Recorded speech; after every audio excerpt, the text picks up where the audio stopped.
On this episode of Still Loading, David Kaye.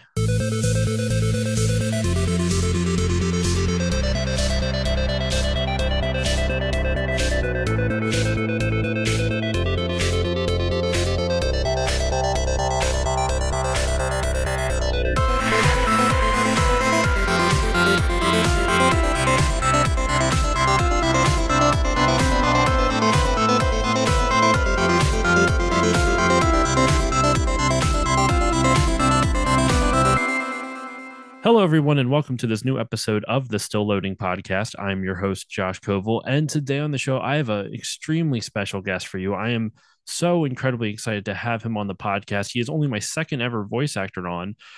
David Kaye is on the podcast today. You may know him as such roles as Clank from Ratchet and Clank. He's Cringer from the new He-Man Masters of the Universe TV series. Sashomaru from Inuyasha. The voice credit list goes on and on. Megatron from Beast Wars. It just keeps on going. Yeah. There it is. There's a present surprise. Yeah, I had my toy. I always have my toy with me. Dad, stop! You're making me sound like God. I'm still like a kid, just pretending. That's the best part about it, though. As long as you're having fun, that's the Oh my best part God. about it. You But kidding no, me? thank you so much for coming on, David. This is truly a pleasure to have you on. I'm a huge fan of your work on Ratchet and Clank. It's my favorite game series, so I'm thrilled to have you on the podcast. But first off, how are you doing today? I'm good, and I know your listeners can't see this, but you look what I'm holding up in front of the camera, and there's your favorite character. Oh I yeah, have there he is. Clank. Clank is. I have two versions of Clank on my studio desk here. Yeah. I actually met you at RetroCon a year or two ago, Oh, really? you, Oh, yeah. yeah, and you signed my copy of Ratchet and Clank There it is. Yeah. right I there. signed a few of those. We were at the Game On Expo in Phoenix this past weekend, and I signed a few of those, the early ones. It's the one that I've played all the way through. I always keep starting and I never finish them. And You don't some when your time is limited, you don't really, there's only it's so like much you can do. it's one reason why I don't really golf too much because I'm like, okay, 9 holes is good. I'm good. But when I get a chance to get the PS5 we're going to get some new AV gear here at the house, and I want the full on Oculus. I want the experience. My son Yeah, has it. yeah. I don't know how the hell Spencer I did, but he showed me a few times and brought it over, and I've seen obviously, like we've seen this stuff, Mhm. clips on YouTube and things. It's amazing. It looks amazing.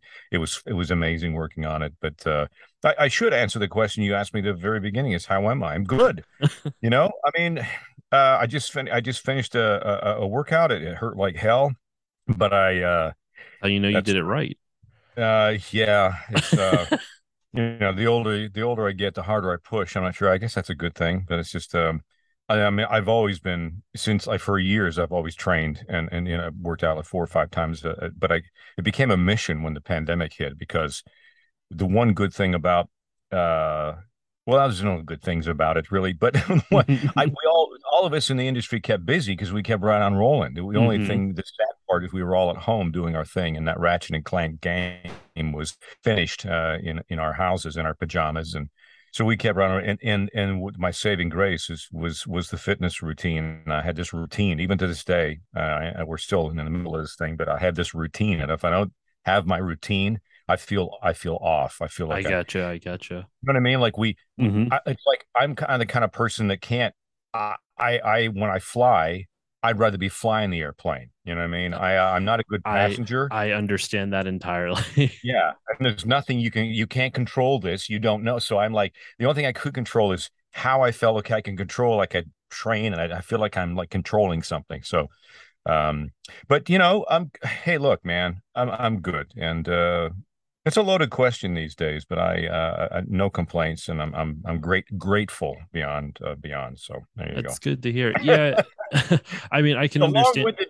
long-winded answer to the opening segue. I'd Um, apologize. oh, you don't have to apologize. The more talking you do, the easier it is on me. No, but that's good to hear. And I can understand what you mean. I think with the pandemic, it's important that we all found a silver lining for if you could. I understand it wasn't as easy Oh, for that's other where people, no, of but course. but That's I where comedy comes in. It's like, we yes. got to laugh. You got to laugh at something. Good Lord, you have to laugh at Hmm. something. So, yeah.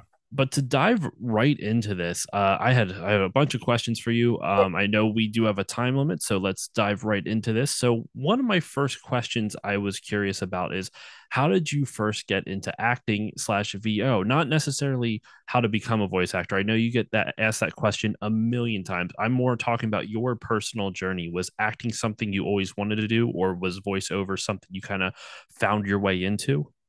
Yeah, kind of. I guess I kind of found my way into it, but I answered this question in a sense over the weekend in Phoenix, and I was always, if you look at the old, the videos of me, and even gosh, and showing my age, you have some 8 millimeter, film of, and I'm always sort of jumping in front of the camera and making a fool of myself.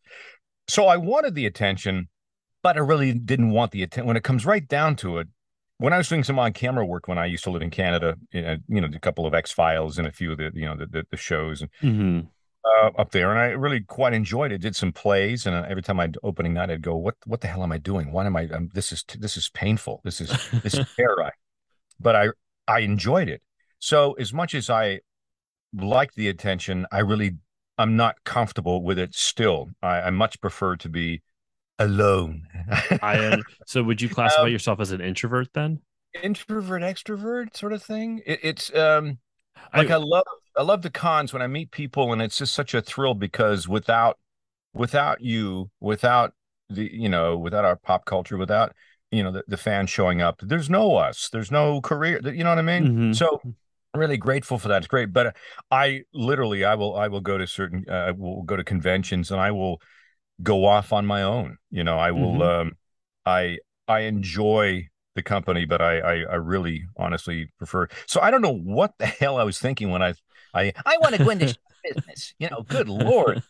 But I remember I started dabbling because I started in radio on the air when I was 17 in my Okay. hometown, and I was a DJ, and 75 degrees downtown. Hey, it's going to snow tonight. Oh, here's Madonna. I mean, I don't know whatever. I did country radio for a while. I met Randy Travis before he Oh was Randy wow. Travis. Okay. I met Wow, with that's after crazy. him. Oh yeah, I met Kenny Rogers and Steve Warner, and I met Reba McEntire. She was delightful. I met all these old country stars. Some of them are not with us. I met Willie Nelson. I met Steve Earle. I had a great time, and I had no idea about country music when I got into it, but I had a wonderful I was going to 4 years. ask that. Okay. I hadn't got a clue. And to this day, my sister knows everybody. I'm like complete. I have no idea.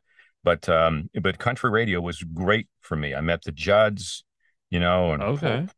me, and I still do a lot of tours. Part of my voiceover business is being the voice of certain tours. I call tour support. So when you Okay.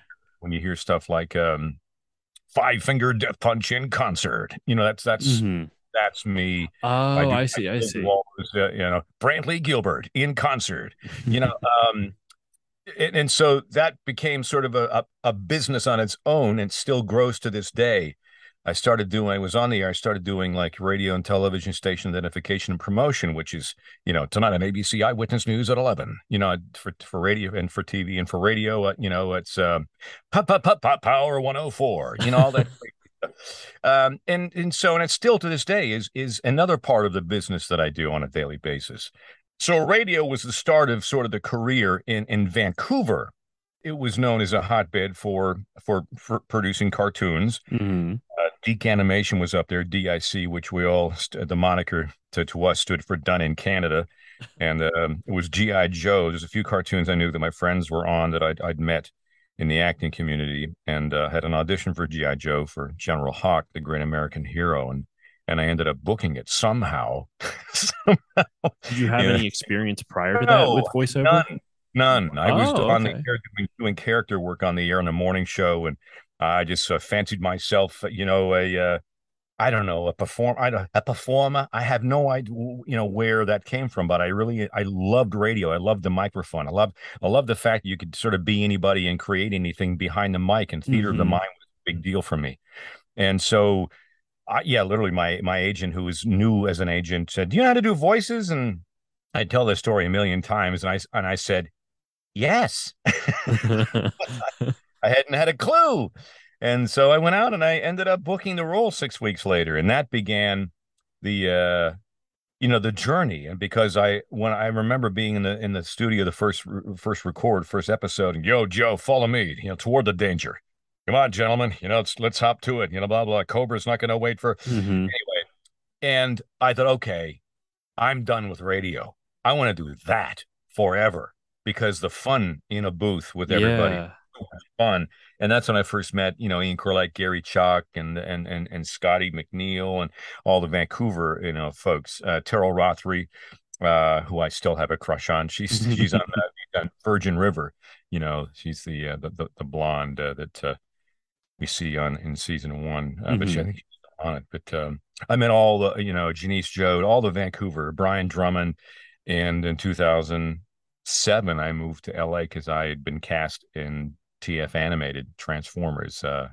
This was post Megatron and Beast Wars. But Yeah. so my life, I was on an airplane every week for almost 10 years. Not every week, every few weeks. Wow. Sometimes Like just traveling to do all the recording sessions? Vancouver, LA. I'd be down Oh here. my gosh. William Morris signed me. I was doing stuff here, and I remember distinctly. I'll wrap up this answer to the question by my very good friend that was doing an acting class, and this is back in Vancouver, early days, and we all went around the room, and what our name was, what do we do, and what do we want out of this class, and I said, I just want one line in a movie, and Roger, my good friend Roger Barnes, who's an actor in Canada, said, "Remember that time in my class you said all I want to do is one line in a movie?"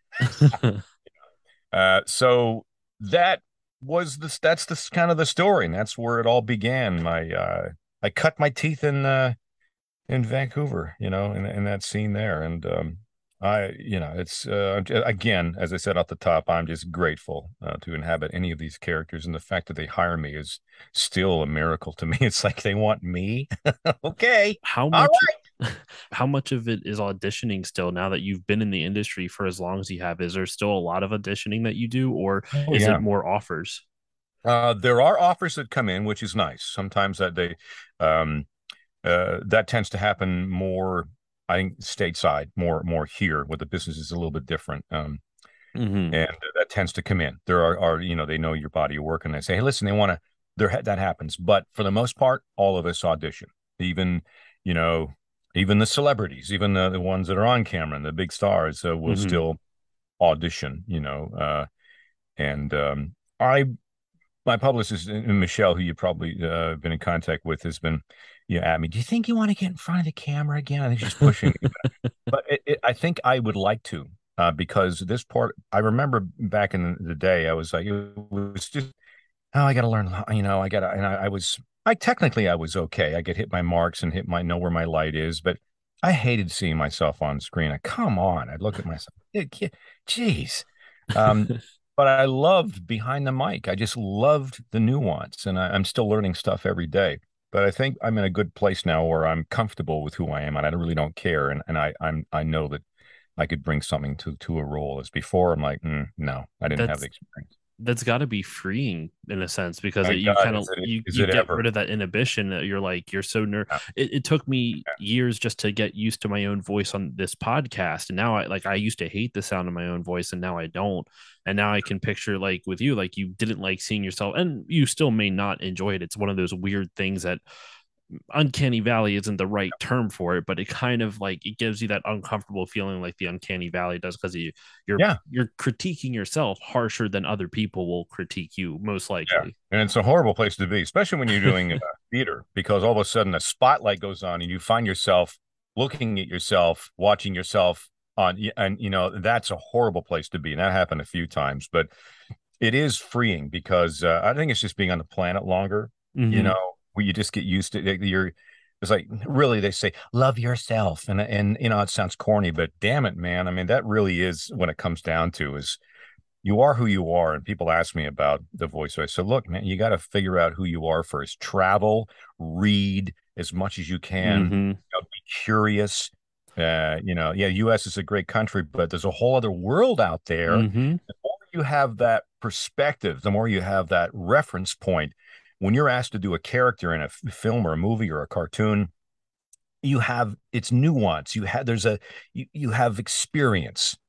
So what we do when we're 18 and in their 20s is completely different how we are in our 40s and 50s. So because we have a reference point. Yes. You know what I mean? Yeah. So that's a bit of advice there. I slid I in. I agree 100% with you with it's cliche and cheesy to say, love yourself, but this is going to sound dirty, but I'm a firm believer in self-romance, and I don't Yeah. mean in the dirty sense. I mean, Yeah. take yourself out on, like, go to Venice and take yourself on a nice gondola ride. You don't need to go Yeah. with anyone. Romance yourself. You No. got to learn to love yourself Be first. And comfortable by with being with yourself. It is yeah. so, and we all know someone, and somebody listen may be uncomfortable being in it. They need people around. No, you don't. When you go, for example, I went to a con a while ago in Washington D.C. many years ago. I said, I got to go see, because this is before I became a U.S. citizen. I said, I got to go to the cemetery, the famous, where all the Arlington? Is that Arlington National. Arlington National. And so I'm by myself. I got on the tour bus, and the tourists were driving me nuts and nattering away. And I got off by myself, and I walked through. I saw with the Tomb of the Unknown Soldier, and I went to the Lincoln Memorial, and I read the words and went, wow, this is, and being by myself and sort of taking that all in, it meant something. It's just, I think there's a lot of noise around these days. And I think to be comfortable with being yourself, and it's going to a museum or standing and looking at the Mona Lisa, it's a postage stamp, but you're like in front of history, you're like by yourself thinking, like, it's wonderful. And I know I'm really cool. being kind of esoteric, but it all comes back to experience. It just experiencing the world, so you can throw this crap into your character or your read.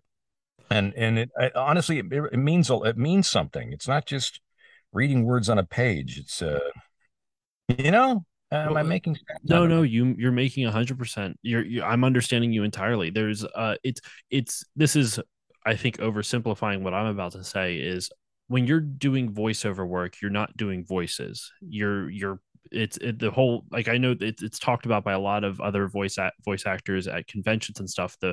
The primary word in voice actor is actor. You have to understand how to be able to get into a character, and you learn more how to do that, like you were saying, through world experiences. You can't just stay in your own little bubble, and you have to kind of get out. Now, I was thinking, just kind of what you're talking about. I've been obsessed with this other podcast, and I'm going to mention it later on, but right now they're talking a lot about empathy and how people use empathy to communicate to each other. Yeah. Do you incorporate empathy into your roles? Like, do you try to empathize with your characters or the characters you're interacting with in order to kind of better play off them?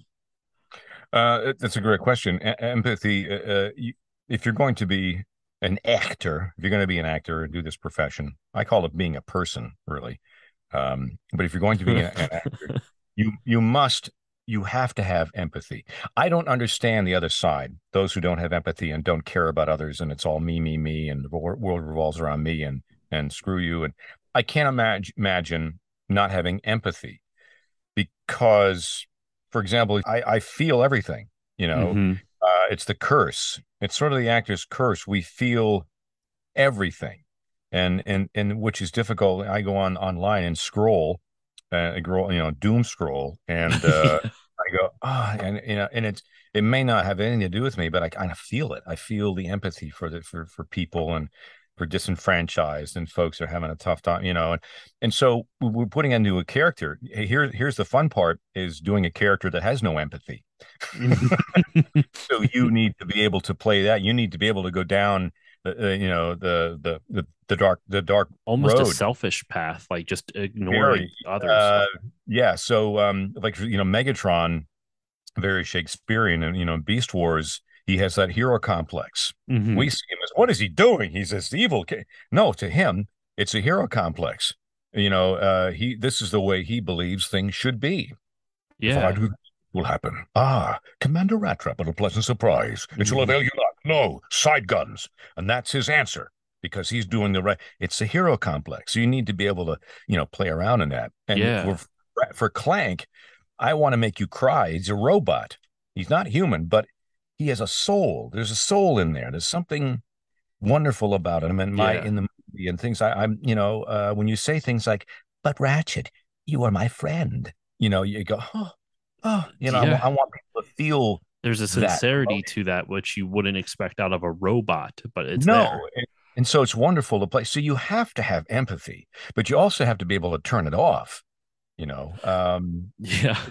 and play the character. And it's from truth. No matter what I do, says Shomaru is, very, he comes from, he's a demon. He's ethereal and wonderful, and he speaks easy. And what he says doesn't say a lot, but when he does say it, it lands. All these characters have to have a heart and a soul. They have to live and breathe. They have to laugh and cry. But I think most importantly, they have to have a soul. Even when you're doing a cartoony character, when you're up in here like this doing a cartoon, hello, it's gotta be, you have to be, empathetic and feel things. You have to be able to cry and laugh. It's all that with the He-Man thing. Who's the character Liam on the Game of Thrones? He was the king's right hand man, the Red Queen. Remember the witch? Yes. Yeah. He Yeah. was I thought a good idea, sir. I think it shouldn't be. And that I based him on kind of between Liam Neeson and that Liam from Game of Thrones, Okay. very fatherly figure. That's why we had come up with this character. You know, this is not. We have to be careful. This is he's a protector, and that's where I wanted to play him. Um, so it's hard to know where they all come from, really. Sometimes I don't know. I open my mouth and hope something comes out. And but it is, you have to, as an actor, you have to have empathy. You have to understand what that is, and you have to feel, and that can be a curse, really. That's so true. I'll just to tell you what the podcast that I'm talking about is, because listeners know I've mentioned it actually on the past two interviews that I've done, which by the time this comes out will have since been released on the show. Mhm. There's a podcast that Alan Alda does called Clear and Vivid. Oh, got it. Um, Yeah. if you ever get a chance to listen to it, David, I think you would love it. It's all about how we Alan communicate to Alda. each other. Yes, you're Um, right. and he has a whole like institute that studies communication, and it teaches scientists improv so that way they can be better communicators to Yeah. relay all the complex topics and whatnot. Yeah. But one of the things that one of his guests was talking about was how too much empathy can be a problem. Like if you go to see a therapist and you break down and cry because that's what you're kind of like, you break down and cry to the therapist, you don't want the therapist to be that empathetic where No, they good start Lord, you breaking have to down have and somebody. cry. No, you have Like, to have somebody. That's what I meant. Yeah, you remember poor Heath Ledger, when he went and did the Joker role, it was like we all watched and went, "Oh my God, how what you go so deep. Some mhm. actors go so incredibly deep that it's hard to get back out. You need to have somebody. You need to have somebody. My main agent is retiring. Jeff is great. He says, do you have a therapist? And I go, well, no, it's just, it should be part of your job. It's part of your, you go to the gym, you go this, you should have somebody you can talk to. And he's right. Just somebody, not to be a therapist, somebody you can who's kind of a even keel. My wife is like that. She's like, thank Mhm. God for her. Cause I can go down the empathy road too far and I snap out of it. But it's just the way, I guess it's the way we're built, the way we're all kind of built. And I know a lot of actors feel the same way.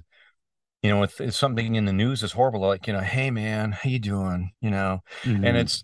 and I don't really want to do that because I'm trying to keep positive, but we all need someone that's even keel, and we all need that therapist in our lives. Yeah, It's no. very true. Yeah. Um, Listen to us talking voices. We're talking therapy. This is I I like this type of conversation though. I like to, because I'm sure you like these types of questions. One, you can't really ask these at a convention because the forum doesn't really, yeah, you're right. that Yeah. that medium would not represent this type of conversation. But two, Sure. it's more fun to me because these are the types of things I like to get to understand the actors a little bit more than just like, oh, so what was it like? Because I think one of the strangest questions to ask anyone in a creative medium is, what was it like to do this? And it's like, well, I just did it. I just did it. Yeah. But you're Like, right, because behind it all are human beings. Um, mhm. and I think a lot of us are we're uncomfortable. And my manager always laughs at me and says, I got to rethink this whole thing. We know we're coming out to New York and we do like a mixer and we meet all the, because you guys is, you're so you just like to be behind your microphone. You don't like to come out. So I have to rethink this whole thing about inviting you to all these mixers because I get there. I'm like, yeah, I gotta go. Yeah, yeah, I can't breathe. I gotta go. But yeah, just we're all human beings, and I think some of us, I guess I'm sensitive sort. I'm one of those people that wishes we could all get along. Mhm. I know the reality is that I guess we can't. And as said very poignantly in the movie Mars Attacks, when Jack Nicholson confronts the aliens, says, "Can't we all just get along?" And you're like, oh, maybe no, Frank Welker does the thing, and then he zaps him. And I go, no, yeah, there's the answer right there. Guess we can't. Not all the time, unfortunately. Time. But, Um, yeah. I was going to ask, you're talking about how some actors go down pretty far down that rabbit hole. Has there been any roles that you've done that maybe hopefully if it's something that went too far, you don't have to revisit it, but is there any roles that you've done that have gone pretty far down a rabbit hole that you weren't expecting to and it was hard to come back out? Yeah, this is a long time ago when I didn't have a lot of experience, but I did do Stanley Kowalski's Streetcar Named Desire on stage. Okay. A great mentor and very good friend who helped me get to sort of, and I had a great an acting a professor actually who was a friend of ours, a mutual friend, and he never taught me, but I did take a voice class from him. This is like Shakespearean voice, not like a voice. Um, and he came up to me one night and after performance, very good English accent, just wonderful. Neil Freeman, you can actually buy his text. He redid the Shakespeare folio. It's Neil Freeman, Okay. Penguin Books. It's still out there. And Neil was just an intelligent, wonderful human being. But it's very, very, very well done. Listen to me. Some advice. So don't be afraid to be ugly. I go, what? No. Don't be afraid to be ugly. I go, oh, thanks, Neil. Circles within circles, dear boy. Circles within circles, he used to say. And I never really kind of went over my head. I go, oh, well, thank you. Cool. And it wasn't until later as I get older, he said, don't be afraid to be ugly. And I went, oh, one day, oh, shit. Don't be afraid to go down that road, to be human. Don't be afraid Yeah. you don't need to comb your hair and be coiffed. Stanley Kowalski was a brute. He was Yeah, he didn't oh, it's been a while since I read that play, but he beat yeah. Stella, right? That was like Yeah, he's and that's what he meant. Don't be afraid to go, don't be afraid to go down that road. Because and I went, oh my God, yeah. Wow. I mean, I don't know if I'd ever do it again, but now that I understood, I go, yeah, you need to be able to go down that road. And I remember in rehearsal, it was it started because it was an animal exercise. I started kind of walking. I started kind of, mhm. there's an attitude, and there's a swagger, and I don't know what I did, but it does it does kind of affect you. And I remember the closing night, it all went away. It's like you take off and it's gone. I couldn't even remember the day after. You Couldn't could just remember shed the character from you. like gone. But I remember during it, you're like, there's certain things that you find yourself, so and that's real an amateur. I couldn't imagine, some of the ones that go down all the way and have a hard time getting back out again. It's just yeah, it's a it's a mental mind f, if you know I what I mean. believe it. I believe it.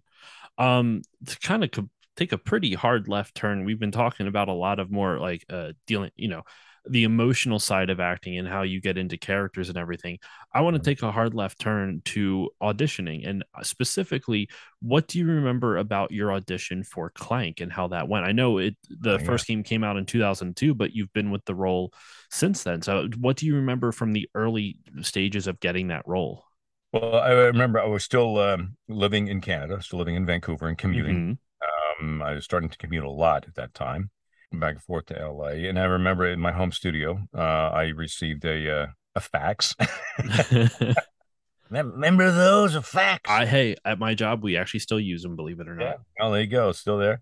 And it was some cartoons and some shows and some commercials are, they have a description, a character, who it is, male, female, or certain ages, style of voice, whatever. And they have about the character, relationships with other characters. I mean, some go on and on. And the Clank one came through was literally a quarter of a page description. And I remember reading about it. Okay, he's a robot, but we don't want him to sound robotic. We want him to have a personality. So it's kind of riding that razor's edge. And I'm looking Hmm. at it, and there's a bit of dialogue. That was it. No picture, no nothing. And I'm just kind of like, I don't know. I started sort of talking, and it was written, um, uh, like for example, they would write the word can't, and I decided, well, maybe I'll say cannot because a robot might not Use a contraction or something like that. contraction. So Yeah. I, well, of course, I cannot imagine Ratchet, and my head started doing this sort of bobbing and weaving, and to this day, I also mentioned this in Phoenix that I think the reason I have sometimes your neck gets kind of a little out. I think pretty much I can blame that on Clank because for whatever reason I have to do this with my head because I guess it emulates sort of a robotic type thing, Mhm. but he still has a soul. So that's what I did. I didn't use contractions. I did a couple of takes and I forgot all about it and didn't even know. And I remember the first few sessions for that game were at Warner Brothers Studios, and like I'm in LA. I'm like, I'm going through the gate, and there's the tower. There's Rob Paulson right up there. There's Jess Harnell, and they're all. And I was thrilled to be. I'm You walking should do down. the tour for that. I For yeah, I belong here. I'm on the Warner Brothers lot. And now, of course, it's social media. Everybody's got to do the obligatory, "Hey, look where I am today," and get me on the with the tower. It's like, okay, um, but that's how it went, and I would never have thought No one thinks that this cartoon's going to last forever. Gonna be talking about this, till after I'm dead. They're still going to be talking. But you don't know. In some episodes and cartoon things, you think, well, this is going to go on forever, but it lasts like half a season. You just don't know. So the fact that we're still talking about Clank and we're still, I would imagine, and look, no one's told me anything. I would imagine they're probably still working on something. They got something in the works, because the franchise has been great, hugely successful. And why would they stop? Uh, Hmm. so it's still going, and a lot of people still haven't played the game yet, and so still going through that. But it's just such a wonderful character, he riding the razor's edge, as it were. Um, yeah, that's how that audition went, and I think I got it. It was maybe a couple of weeks after. Hey, DK, so good news. They want to hire you for the role of Clank, and I go, who? What? And they go, oh yeah, and I couldn't remember what I did, and they played it back, and I go, no, and that's where it all started. That's crazy. Are there any roles that you've taken where you knew from the get-go it was going to be popular? Like from like maybe it was like a new show or something you just knew. Transformers, I knew. Transformers, we all knew because that was when Mainframe was doing the thing, and I remember one day when Sue Blue was up directing, and we'd been doing the season. We're into the second season, and hey guys, good news! We're gonna have to take a look at a bit of the cartoon today. And so we all sat in the old Pinewood Studios, which is all torn down now and gone, and Yeah. they showed us some renderings of the first sort of episode. And I remember them bringing a camera in to record us all on camera, and I did my thing with my hand. Yeah. Oh yes, of course, yes. And my little hand kind of went up and did this little thing with two fingers, like the dinosaur, like the T-Rex. And hell, it made the cut. So these little nuanced things we do as human beings, kind of they animated into the characters. And at the time, we all thought, "Wow, it's the future." And now we look back at that and we're like, "That's so old. That might as well be a '78 record on a turntable." But it was ahead of its time, and Hmm. we thought, "Oh no, this is going to be something." And I didn't realize there was like a Transformers before. I grew up on Bugs Bunny and all that, the Tex Avery and all the wacky weird Yeah, cartoons. yeah. I was all my jam, Popeye and the Flintstones and Hmm. the Jetsons and that. And there was a weird old cartoon. I grew up across the border from New York. I used to get Buffalo Television, and there was this cartoon, The Wizard of Oz. Oh, the Wizard of Oz is a funny, funny place where everyone wears a funny, funny face. All the streets are paved with gold, and no one ever grows old. And a funny line called away. And Rusty, right? That was the Tin Man was like, "Hey, I'm Rusty. Hey, what da da da," and the voices. And I used to watch that Hilarious House of Frightenstein, which is a Canadian thing, which is still so freaking classic. Look that up on I will Billy look that Van. up. Okay. Hilarious House of Frightenstein. and I grew up on that stuff. So I had no idea about Transformers or any of it all, and I looked at this and went, "This is going to be something. This might be big." And then my first convention, I went to Rochester with Venus Terzo, played Black Arachnia, and there were thousands of people there, and I went, "What?" And they were all there to see us. And I had no idea. Somebody at the back of the room, our first panel, like Peter Cullen was there at that time as well when they first started, from G1. Mm-hmm. This hadn't been done yet, obviously. But somebody in the back was, "Hey, Mr. K, can you say excellent?" And I think I said, "Excellent, yes." And the whole place erupted like a rock concert. Oh, yeah, I feel very powerful. Um, I can control all of them. control all of them with my voice. And I went, "Oh, so this is a BotCon. This is and I'm actually going to be in BotCon in Nashville the end of this month, August Oh, 25th. Whenever this podcast is on August 25th, I may have already been and done let it, me but I've never see. been to Nashville, and Oh, BotCon this is will be back. out 3 days after. It'll be out August So you'll 28th. hear this, and I will be home on the 28th. So this will have happened. But yeah, that's crazy. That's nuts. My old boss is a huge Transformers fan. That's the only reason I didn't watch Transformers. I did watch a little bit of Beast Wars, but he goes to BotCon almost every year. So you may unknowingly see him there if there's Yes, tons of well, let people. them There's know. there's going to be tons of people there, but yeah. Um Yeah, cool. so another complete non sequitur left turn because or I just want to make sure I hit some of my favorite questions that I have written down here.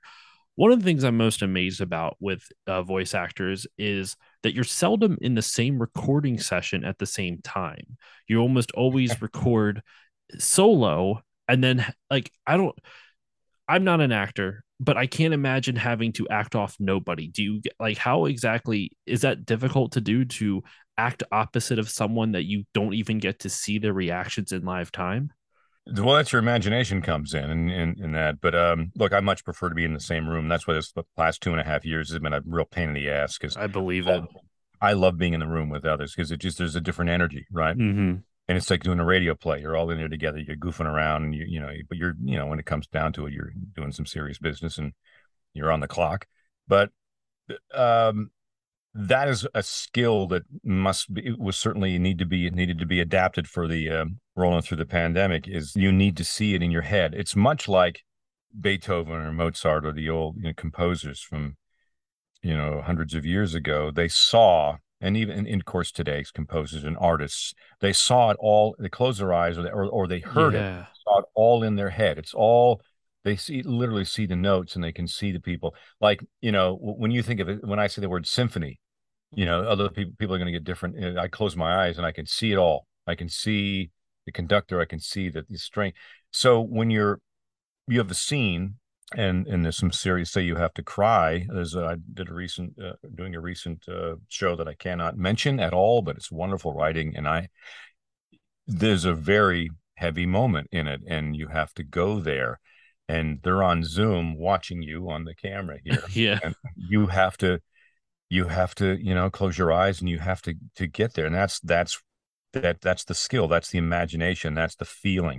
Need to feel, Mm-hmm. and see it. um yeah, that's just one of those things where you need to go there, and it needs to sound as real as you possibly can. And some people use other ways to get there, personal experience, whatever. But there's an old, what was it, Dustin Hoffman and John Gilgert or something, they were working together on an old movie, and I think it was Hoffman that would stay up all night and starve himself, and had to shoot in the morning. He'd be like exhausted and tired, and to get into the role. And that's how Yeah. he did it. But and then Gilgood would say, "Dear boy, it's called acting." Very British mentality of that. Yeah. There's there's a story I heard. I one of the many podcasts I listened to, Greg Proops was on one, and he was talking about how I like Greg. he went to see Medea, not like the Tyler Perry Medea, but the play. And it was, oh my gosh, who's the actress? It's gonna she played James Bond's wife in the only time he got married. On Her Majesty's Secret Service. She was on the Avengers TV show from the 60s. She was in Game of Thrones recently. Diana Oh, Rigg. Emma Peel, Diana Rigg. Diana She Rigg, played yeah. Emma Peel. Diana Rigg. He saw her in I Medea. had I had a huge crush on her, by the way. Oh, That I don't blame you. She like, like, oh, uh, digress. but he was telling a story about how he saw her in that play, and in the final scene, she's like covered in blood, and the set's crashing down around her, and just giant pieces slamming. And then they leave the theater, and then she's just walking like nothing had happened, completely like it was just 20 minutes before she was just covered in blood with stuff Yeah, slamming down around, and she's like, it's just acting, just switch it off. I snap feel out of it. Yeah, it's that's yeah, crazy. That's nuts to yeah. me. I asked before about your Clank audition, but I wanted to know, do you have any funny audition stories in general from any of your roles, any that you're willing to share? I can't remember them specifics. Everyone has their nemesis, Nemesis, who the knows? studio that won't hire them or they just can't get a break. And I remember going to Disney multiple times for callbacks, and every time I would be the initial audition would be solid. Hmm. You get on the lot and you're walking through, and you're on Disney. You're like the historic Disney lot, and you look up, and there, we used to go to the Warner or the Disney lot over here in Burbank, and there's these the big stone carvings of the dwarves way up. Like the gargoyles. They're all Yeah, dwarves. yeah. They stare at you, and they look at you, and you better be good. You better be good. And you get all kind of, okay, it's just Disney. It's just Disney. Don't worry about it. You got this. And I go in and completely blow it. At least I thought I probably did okay, but I just it wasn't where I wanted to be. And Yeah, yeah. there are other times like I used to drive by Nickelodeon, on my way to Cartoon Network, and I used to look over. One day, one day you're gonna hire me. One day, and you can't get arrested. Certainly, we all have our own things. Because I would self-sabotage. I would sabotage. I'd work myself up, and I go, okay, call back at Nickelodeon. Here we go. All right, all right. This is the one. This is the one. I go, I'm ready for this. Park the car. Hello, how are you? Good to see you. Yep, I'll just be in about the did that out. And then, sure, I'd go in. And even though I thought I did okay, it's like, it's not going to happen, is it? Not going to leave. And I go, well, see you next time, Joe. So it's a lot of self-sabotage. You get sort of worked up. And I think now I just don't care. And I'll just, I'll bring who I bring, and I'm in there, and I'll do it. And if it's in the cards, it's in the cards. Sometimes you feel it. Sometimes you Hmm. think, we'll do an audition. I'll do stuff from home. And I'm thinking, nah, come on. This is gonna, I'll just stand by and wait for the booking, and you send your thing, you feel confident. And of course you don't get it. But I just do it and move on now, because I've learned my lesson many times over. It's just a matter of growth in the industry. You know that every day is not going to be your day, and some days are. And that's the way it is. I just enjoy auditioning. I think it's fun, and it gives me a chance to practice and to see where I can go with it. And sometimes, they want you and they call, which is fantastic. And sometimes they call a lot, and sometimes Hmm. it's it's phenomenal. It's been an amazing ride, and still continues to be an amazing ride. I will never retire, because why? I don't think You I've ever really you started don't work. need to. It's voice Well, work. come on. Yeah. Have you been able to get work at Disney and Nickelodeon since this story I occurred? don't I don't know. Yeah, Disney, of course. I mean, I made the MCU. They hired Yes, me yes. Sorry. for Yeah. Arishem, and I thought, okay, I've arrived. No, I didn't say that. I'm just grateful and amazed. And in Avengers Assemble, a lot of them are on Disney Plus and Disney Network, and I do trailers a lot for D Plus and for Disney. So, and I had a chance to play um, Duckworth in Okay. DuckTales, Yeah, which was yeah. such a thrill. Yes, Duckworth, the corporeal world. Not right now. He was fun, the butler, and I got a chance to play in around with the new Green Eggs and Ham, the Dr. Seuss series. Yes, that's a newer show that's been out. Yeah, It's on Netflix. yeah. It was such a thrill because I grew up on all that stuff, and I I got a chance. love those Dr. Seuss cartoons. Yeah, it was a thrill to do that. I can't Nickelodeon. I've done a few things like promos, and I can't remember. There's something that's sort of a crossover thing. I believe I have. The video game. There's a video game that's out, and Mhm. I play Powder Toast Man. But yeah, there's certain things you just well, I've resigned. I quit. But it's just the way it is. It's just the business. And the Netflix, my first primetime comedy on Netflix is out there with Farzar. It's Mhm. out there, and it's so much fun. A lot of laughs, and it's a dream come true. So, in the big scheme of things, they say, well, what's the career arc? It's who's David Kaye? Get me David Kaye. Get me somebody who sounds like David Kaye. Who's David Kaye? It's that arc. So I'm still in who's David Kaye, but there's a few times now where get me David Kaye. So I'm still, you know what I mean? You're I'm still you're in, you're in that transition period between the being between asked for between I'm constantly. still yeah, but Yeah. I'm still who's David Kaye, and then there's some give me David Kaye's, but I'm still there. I'm still growing. There's still growth. So I'm thrilled. So it's all good. Are there any characters that you've done where you find yourself doing the voice of it outside of the recording session, like constantly? Like something that you just love doing the voice so much you can't stop doing it, maybe to the nuisance of your wife. Oh, I talked to my dog in a goofy voice. I've been doing that voice ad nauseum. I've never done it in a cartoon, but it's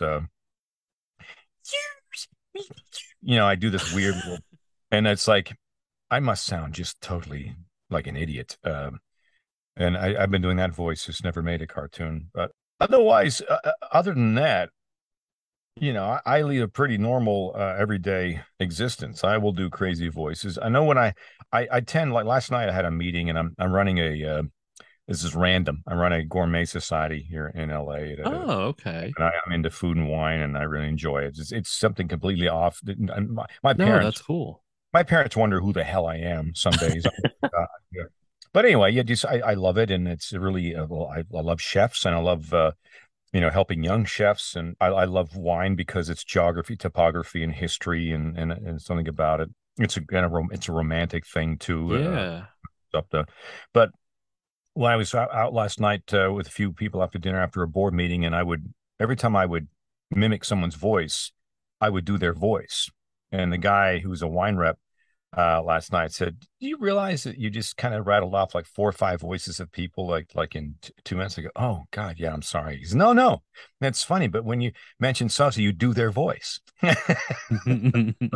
I will tend to do that in conversation without really realizing it. I will talk in their voice. Yeah.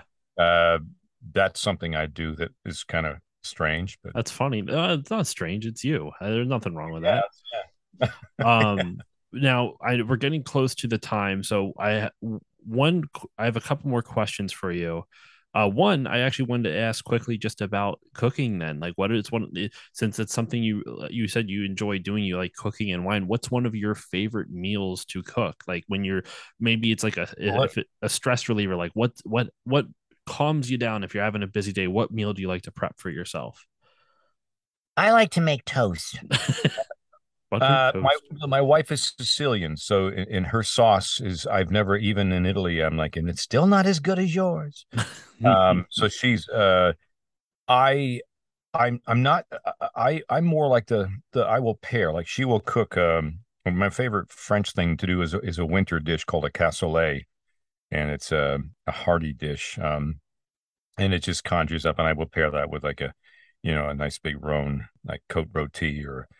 But I don't know what I'm talking about this for, but I just enjoy going on a journey, opening up a Mhm. bottle of wine, sharing it with friends, and going to a place in the world or a place in time. My father was here visiting, and it was his birthday, and I found a 1939 Chateau Chassepin Oh Bordeaux. wow. So Second World War. I said, "Dad, this may be awful. It may be gone, but it might still be alive. We don't know. So it took me 20 minutes to get the cork out of the bottle very slowly. And I said, Maria, you got to make lamb with Bordeaux. You got to have lamb, your little lamb chops. And we eat a lot of vegetables, but once in a while we have meat. And we're opening this bottle of wine, and it's 1939. And I thought, this is our only time capsule. And I tasted it and smelt it, and it's almost like it kind of brought a bit of a tear, like, yep, still alive. It's like us. It's like us. And it takes you back. You think 1939. Wow, we were drinking this wine. It was harvested the year, the Germans invaded Poland. Yeah. Things are going on. You think, can you imagine, like, they're trying to harvest these grapes and there's bombs falling wines have opened, like it's my year, 64, Napa's Infidel from like a Louis Martini, one of the older families one of the oldest families out there. You're drinking the wine and it's still there. It's still fresh. It's still great. And you think, wow, in 1964, we put on music from the Beatles when I was born, and stuff that was going on. You think back then what was happening, and I was just born and this wine was harvested. So that's why I love it, because it can take you away and take you back to a place or a time. I like that. And then when you pair it with something that my wife cooks, or you have that, it's a hobby. It's my little hobby. Yeah, that's interesting to me. That's cool, and it makes me happy. It's just it's a moment in time. It's family. Food and wine revolve around basically family and happy times and good times and struggle. And of course, they say in tough times, people, can turn to alcohol, and in good times, people can turn to alcohol. So, well, it's like what we talked about at the very beginning when we were referencing the pandemic, silver linings. It's something that makes you happy. And I like that idea. Like, it's not nearly as romantic or as, like, I would say charismatic as wine is, but I'll even look at like coins and look at the year a coin was minted and be like, like, holy, like, I have a bunch of like wheat pennies, the stuff that was minted like in the 20s and stuff like that. And I'm like, this was, right before, the stock market crashed, or this was right after the stock market crashed, or after the Spanish flu, after the other pandemic, after the other pandemic. So... This thing has survived 2 pandemics now. Yes, I know. It's just wild.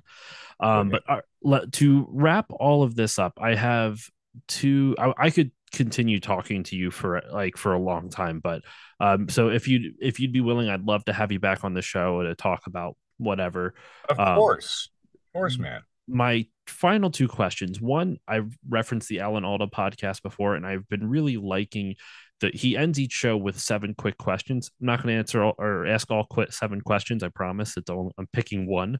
And I asked this one before, but all the others seem like it just doesn't quite fit with the format of the podcast. So I'm going to ask you this. What do you wish you really understood?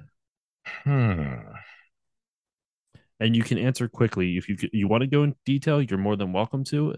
You can just be like, I wish I understood blank. And we can leave it at that too. I like that question because it's very, what do you wish you understood? What do you wish people understood? I wish we understood our differences, and the differences, what makes us stronger. We tend to be fearful. I think there's only 2 true emotions in acting, and that's fear and love, and everything else is a derivative of those 2 true emotions. And when people are fearful, we have examples of that around us on a daily basis. That's how it turns to anger. It turns to it's horrible, especially in our own country. We have a lot of that, and it's very tribal and it's very sad. It's a shame. In a place like Los Angeles, I'll sort of end it on this. There's the food scene here is amazing. It encompasses every culture, for example, just in Mexico alone, every different province is represented. You can get authentic everything here. Yeah. You can go to Ethiopia here. You can go, around the world here. It's all like 1,000 different neighborhoods. And what makes LA great is its strength. And we shouldn't fear that. And it's a real shame that some people do. I think it's very sad. That's a good answer. We don't seem to learn very much from history at all. So What's the yeah it's a yeah, I'll have to have you back on and we can go into, I mean, this may be a video game podcast, but we don't focus necessarily just straight on video games. I like these types of conversations because you are in part of a ton of video games, which is why I wanted to have you on. And I like your work obviously in animation and in voiceover and all that stuff, but more fun to me than just asking yeah, specifics about. next time we'll have to talk about how many times I had to do the laugh for Jeddah in Marvel Capcom. There we go. Woo! We'll definitely do that. All right, my final question. Questions from Courtney. My wife famously knows nothing about geek culture, video games, anime, cartoons, and whatnot. So I always ask her for a question because she doesn't know anything that my guest does, and I always find that interesting. So, questions from Courtney. Da da da da da. Questions from Courtney. I don't have a theme song for it yet. I just kind of pick a different jingle each time, and we go from there. Um, you were talking before about you love traveling back in time. So what she sent me a list, and I'm the one I'm picking. If you could time travel and stay for 1 week, which week / time period would you go to? Oh boy, that I is probably shouldn't have ended this episode on that question. That's a thinker. that is a tough question. There is no sanctuary. In the time machine. Wow. That's tough. If you'd like, you could hold off on answering till the next time you come back, and you can take some time and think on it. No, I have dabbled in the English the series for crying out loud, I have a mental block. English series. I'm trying to think of Downton Abbey. Downton Abbey. All right, I got that. And That was a shot in the dark. I quite enjoy the era that takes place in around the turn of the century and around, before the First World War. It was quite interesting to be before flight. Mm-hmm. They called it a telephone. Can you believe it? Something about that era and about the clothes and about the hats, but also in the summertime it'd be just horrible. But I think around the turn, I think quite interesting back in the day of Downton Abbey times. All right. Well, we will end the episode here. It's not even really much of a question, just more, where can everybody find you online, and what would you like to promote? You already referenced to your more recent credits, Farzar and Green Eggs and Ham. Is there anything else you'd like to promote, and where can everybody find you online? Well, I'm on Instagram. I have a bigger presence on the other one, Twitter, and it's at DKVO, DKAYEVO. The Tara Strong hates that. Always hated me that. But I'm such a I'm like, yeah, social media. I'm again. So on Twitter, there's a lot of stuff that usually happens on there, and post some stuff on. Online. I do have Hollywood and Wine on Twitter, or not on Twitter, but on Instagram if you're for whatever reason. That's just my hobby. And of course, davidkaye.com on the website has all the stuff. It's all up to date, some cool trailers and campaigns and scenes. It's there's a whole deep website there to play around on, and the store is there too. You can always buy one of my yes buttons through there. I'm kind of running out, but so davidkaye.com is probably the best way to see, and then Twitter at DKVO. And also, what else? The Farzar's dropped. There's a few things, of course, I can't talk about. You get Psychonauts 2 is out there right now, and it's fun. That's for Honey Pepper Ball Bacon, play Ford Kruller. Yeah, Rasputin. He's just a fun character to play. That's out there. Of course, Ratchet and Clank, Resistance. People are still, getting into that and playing it. It's incredibly fun.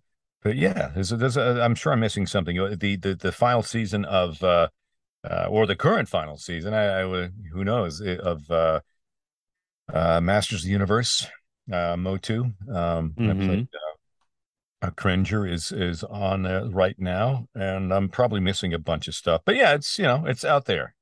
It's all out there. I'm sure you'll find it online. You can't if I can't remember.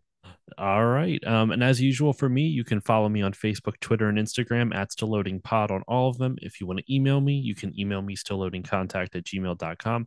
If you want to support the show, you can do that in a number of ways. You can give it a 5-star rating or review on Apple Podcasts or whichever podcasting app you use, because that helps more people find the show and it makes me feel warm and fuzzy. And I like feeling warm and fuzzy. If you want to support the show monetarily, you can go to patreon.com/stillloadingpod. For just $1 a month, you'll get all the episodes a few days early at a higher bit rate, as well as access to a patron exclusive Discord. If you want to support me at the $5 level, you will get all of that plus 2 extra bonus episodes, which now that I think about it, I might have to record one tonight still. So I better get on that. But that's at the $5 a month level, patreon.com/stillloadingpod. But the most important shout out is the Bit by Bit Foundation. The Bit by Bit Foundation is a nonprofit organization whose mission is to put video games and video game consoles in the hands of kids receiving inpatient care at hospitals. So if you want to support them, go to bitbybitfoundation.org and consider donating. And that will do it for this episode of Still Loading. David, thank you once again so much. I loved getting to speak with you. I hope to have you back on in the future, and just thank you. Thank you very much. That was a lot of fun. Cheers. That will do it for this episode. Thank you, everyone, for listening, and I will see you all next time.